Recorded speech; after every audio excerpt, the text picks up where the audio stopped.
Assalamualaikum warahmatullahi wabarakatuh, adik-adik sekalian yang saat ini sedang berada atau sedang belajar di rumah. Dengan video ini insya Allah bisa membantu adik-adik menambah pengetahuan lagi tentang bidang matematika ya, dalam bidang matematika. Adapun pada video kali ini kita akan membahas tentang masih dengan aplikasi turunan fungsi aljabar ya, masih dengan aplikasi turunan fungsi aljabar, tapi materi kayak ini saya ubah dulu ya, nilai maksimum dan minimum suatu fungsi.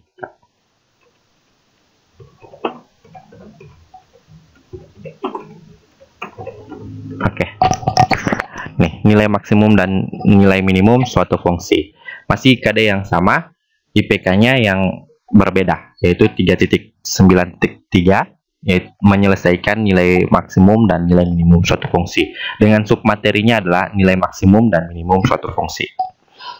Adapun tujuannya sama dengan IPK-nya, yaitu kita akan menyelesaikan nilai maksimum dan nilai minimum suatu fungsi. Oke, kita ke sini. Adik-adik, nilai maksimum dan nilai minimum suatu fungsi itu dalam kehidupan sehari-hari sering kita dihadapkan dengan masalah ini ya, tentang menentukan biaya termurah, menentukan keuntungan terbesar dan lain-lain, yang kesemuanya itu adalah masalah pemaksimuman atau peminimuman suatu fungsi ya. Jadi kita sering menemukan ini konsep atau rumus untuk mencari nilai maksimum dan nilai minimum kita bisa terapkan dalam kehidupan sehari-hari. Ya, seperti yang saya sudah katakan tadi, mencari biaya termurah dari suatu barang misalkan, kemudian keuntungan terbesarnya bisa kita tentukan dengan nilai maksimum dan minimum. Nah, sebelum masuk ke sana, kita akan melihat dulu bagaimana langkah dasar atau teknik dasar untuk mencari nilai maksimum dan nilai minimum suatu fungsi. Terus kita akan buat ke dalam bentuk permasalahan dalam kehidupan sehari-hari. Jadi kita pada video ini akan melihat atau akan cukup tahu dulu bagaimana cara untuk menentukan nilai maksimum minimum dari suatu fungsi. Oke, adapun langkah-langkah menentukan nilai maksimum dan nilai minimum suatu fungsi ya. Jadi kita punya 3 langkah ya untuk menentukan nilai maksimum max ya, dan nilai minimum min suatu fungsi. Caranya gini. Misalkan kita punya fungsi y atau fx lah. Ya, jadi y itu sama dengan fx. Kita punya fungsi fx atau fungsi y, di mana fungsi ini memiliki interval tertutup,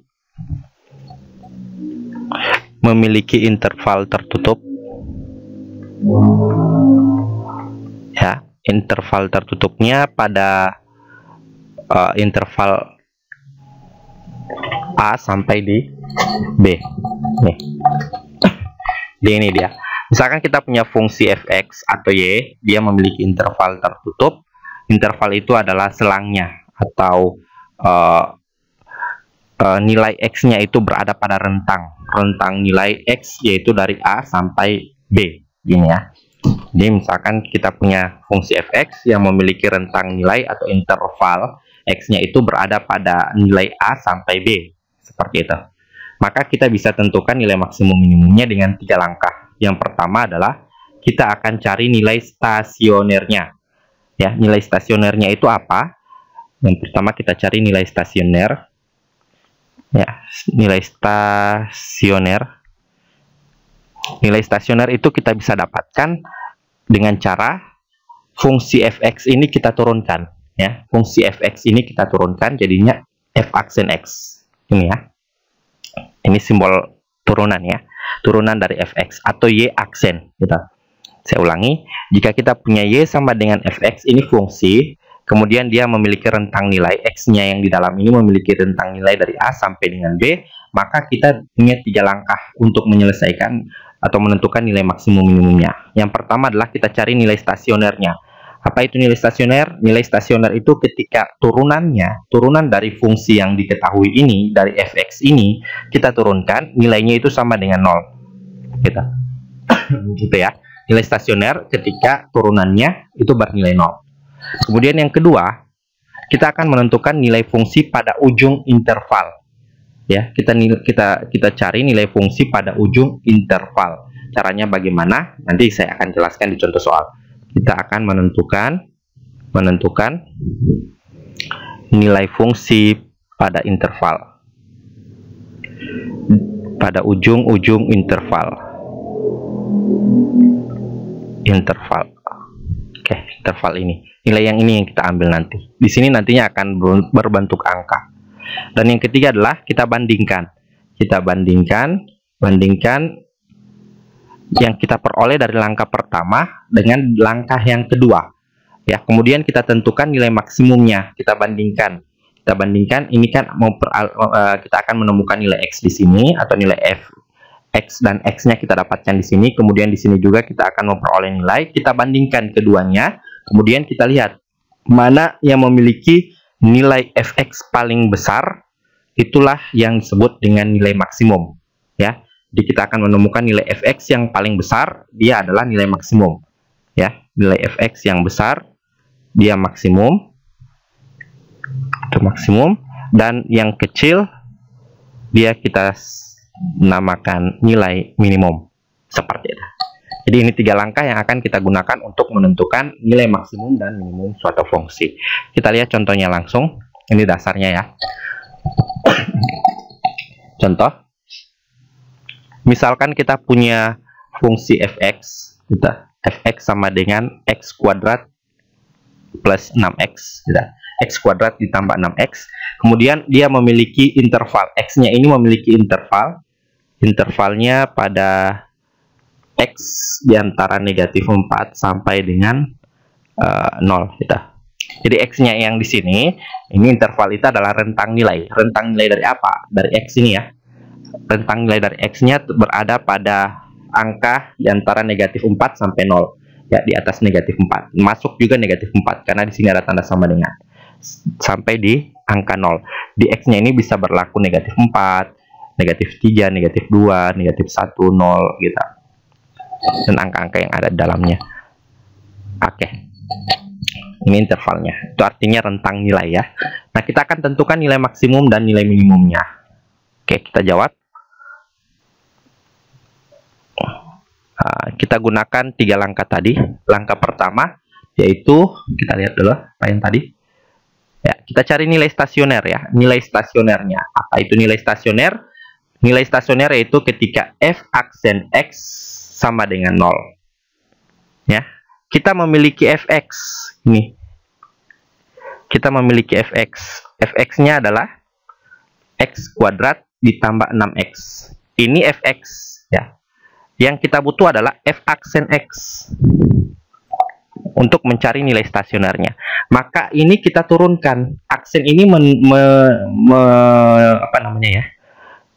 menandakan bahwa ini adalah turunan dari fx. Maka ini kita turunkan jadi f aksen. Ya, turunan fx disimbolkan f aksen. Nah, kita turunkan ini. X pangkat 2 ditambah 6x. Turunan dari, nah kita turunkan di sini ya.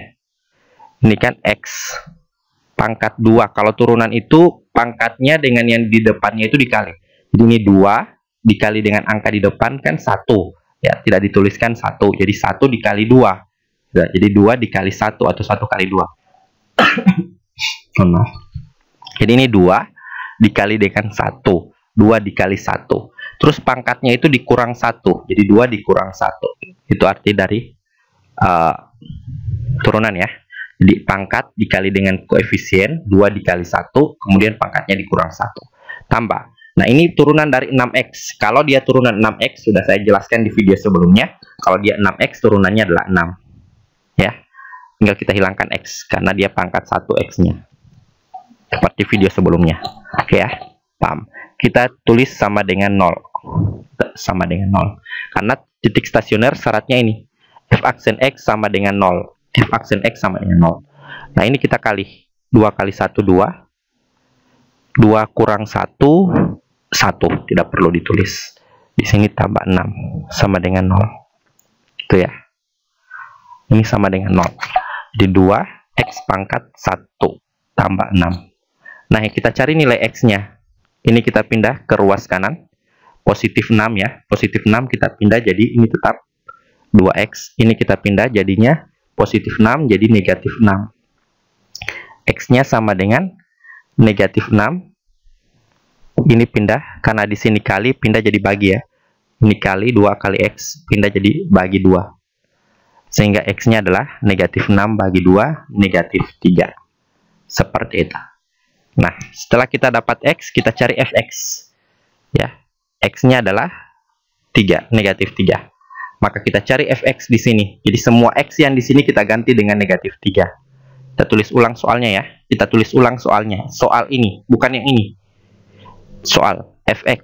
Kita tulis ulang Fx. Sama dengan X pangkat 2 ditambah 6X. Nah, sekarang ini soal yang tadi. Kita ganti X-nya menjadi negatif 3. Jadi di sini kita ganti X, semuanya X, kita ganti jadi negatif 3. Negatif 3 sama dengan X juga di sini ada X, kita ganti dengan negatif 3. Ini negatif 3 pangkat 2 ditambah 6 dikali negatif 3. Nah, ini kita operasikan. Negatif 3 kali negatif 3. Negatif kali negatif pasti positif. 3 kali 3, 9. Jadi negatif 3 pangkat 2 atau negatif 3 kali negatif 3 adalah positif 9. Positif 6 dikali negatif 3. Positif 6 dikali negatif 3. Positif kali negatif, negatif. 6 kali 3, 18. Nah, sekarang 9, positif 9 kurang 8. Dia punya uang 9, utangnya 18 ya. 9 dikurang 18. Di uangnya 9, utangnya 18. Pasti di sini jadi utang ya. Di 9 dengan 18, 9 kurang 18 adalah negatif 9. Seperti itu. 9 kurang 18, negatif 9. Sehingga F negatif 3, saya tulis ulang sini. F negatif 3 nilainya adalah negatif 9. Itu baru langkah pertama. Langkah kedua apa? Kita akan cari nilai fungsi pada ujung-ujung interval. Ya, menentukan nilai fungsi pada ujung-ujung interval. Nah, intervalnya berapa tadi? Ini. Kita tulis ulang. Intervalnya adalah ini. X lebih besar sama dengan negatif 4, lebih kecil sama dengan 0. Ini intervalnya. Oke. Kita ambil angka-angka yang di ujung. Ya, yang pertama negatif 4. Di ini X-nya negatif 4. Kita ambil ujungnya X ya. Ini kan X. X-nya negatif 4 sampai 0. Kita ambil yang ujung-ujung. Negatif 4. Kemudian kita ambil soalnya tadi. Kita ambil dulu negatif 4. Soalnya berapa? Kita tulis ulang soalnya. Ini. Kita tulis ulang ini. X pangkat 2 tambah 6X. Di sini. X pangkat 2 tambah 6X. Nah, sekarang X-nya sama dengan tadi. X-nya kita ganti jadi, kalau tadi diganti dengan negatif 3. Jadi X-nya kita ganti negatif 3 tadi di soal. Kalau yang ini X-nya kita ganti jadi negatif 4. Karena ujungnya negatif 4. Sehingga di sini semua X, ini ada X, ganti jadi negatif 4. Ini juga ada X, ganti jadi negatif 4. Pangkat 2 ditambah 6. Ini juga ada X dikali negatif 4. Negatif 4 kali negatif 4 berapa? 16 ya. Negatif kali negatif positif 4 kali 4 16. Positif 6 kali negatif 4 negatif 24. Jadi positif kali negatif negatif. 6 kali 4 24. 16 dikurang 24. Punya uang 16, utang 24. Uangnya 16, dibayar utang 24. Sisa utangnya adalah negatif 8. Sehingga F negatif 4 adalah negatif 8. Nah, ujung yang satunya lagi ini. Ya. Ada 0 di sini. Ini juga kita lakukan seperti tadi. Di X-nya sama dengan 0, ujung yang paling kanan. X-nya 0. Kita tulis ulang soalnya yang ini. Ya, kita tulis ulang. Fx sama dengan X pangkat 2 ditambah 6X, gitu ya. Saya ulangi. X pangkat 2 ditambah 6X. Nih. Nah, X-nya kita ganti jadi 0. Semua yang ada di sini. Ini soal ya. Ini soal. Sama. Kita ganti X jadi 0. ini ada X ganti jadi 0. Kenapa jadi 0? Ya karena kita ambil yang 0 ini ujungnya. Kalau tadi kan negatif 4, semuanya jadi negatif 4. Kalau ini 0. Tambah 6 kali 0. Jadi F0 nya berapa? 0 kali 0, 0. Tambah 6 kali 0, 0. Di F0 nya adalah 0 tambah 0, 0. Oke, sudah ya. Langkah terakhir, bandingkan. Kalau dapat Fx-nya besar berarti maksimum, kalau kecil berarti minimum. Kita bandingkan. Oke, kita tulis ulang jawaban yang nomor 1. Kita bandingkan. Di bagian 1 tadi, bagian ini kita dapat ini hasilnya. Ya, F negatif 3 sama dengan negatif 9. Kita tulis ini. F negatif 3 sama dengan negatif 9. Terus yang kedua, ini. Saya tulis ini. Yang kedua kita dapat ada 2 ya. Langkah kedua ada 2. Yang pertama ini, F negatif 4 sama dengan negatif 8. Kita tulis di bawah. Hasilnya, F negatif 4 sama dengan negatif 8. Terus yang ini juga, F0 sama dengan 0. Oke. Nah, kita lihat mana yang Fx-nya paling kecil itu nilai maksimum, minimum, dan yang paling besar dia maksimum. Kita lihat. Di sini ada nilai negatif 9, negatif 8, dan 0. Ya. Mana yang paling kecil? Utang 9, utang 8, yang tidak utang. Sudah. Utang 9, utang 8 dengan tidak ada utang. Mana? Utang yang paling banyak negatif 9. Berarti ini paling kecil ya. Nilai paling kecil adalah negatif 9. Sehingga nilai minimumnya adalah ini, negatif 9. Yang ini yang kita lihat ya, bukan yang ini. Bukan yang ini. Yang ini, negatif 9, negatif 8, 0. Bukan yang dalam kurung. Jadi yang paling kecil adalah negatif 9. Itulah minimum. Minimumnya adalah F negatif 3 sama dengan negatif 9. Nah, sekarang nilai maksimumnya. Nilai maksimum angka yang besar. Ini pasti sudah tidak lagi. Karena ini yang paling kecil. Yang paling besar di antara negatif 8 dengan 0. Utang 8 dengan tidak ada utang. Mana yang lebih besar? Yang tidak ada utang pasti ya. Yang 0. Di F0 sama dengan 0. Itulah nilai maksimum. Jadi paham ya? Jadi ini nilai minimumnya paling kecil, ini nilai maksimumnya paling besar. Oke, cukup mudah buat saya. Dan insya Allah juga cukup mudah buat adik-adik yang ada di rumah. Oke, sekian video kali ini. Semoga bermanfaat. Tetap stay di rumah ya. Sekali lagi tetap stay di rumah. Semoga kita akan terhindar dari semua mara bahaya, wabah yang sedang viral saat ini. Oke, amin ya rabbal alamin. Wabillahi taufiq wal hidayah. Assalamualaikum warahmatullahi wabarakatuh.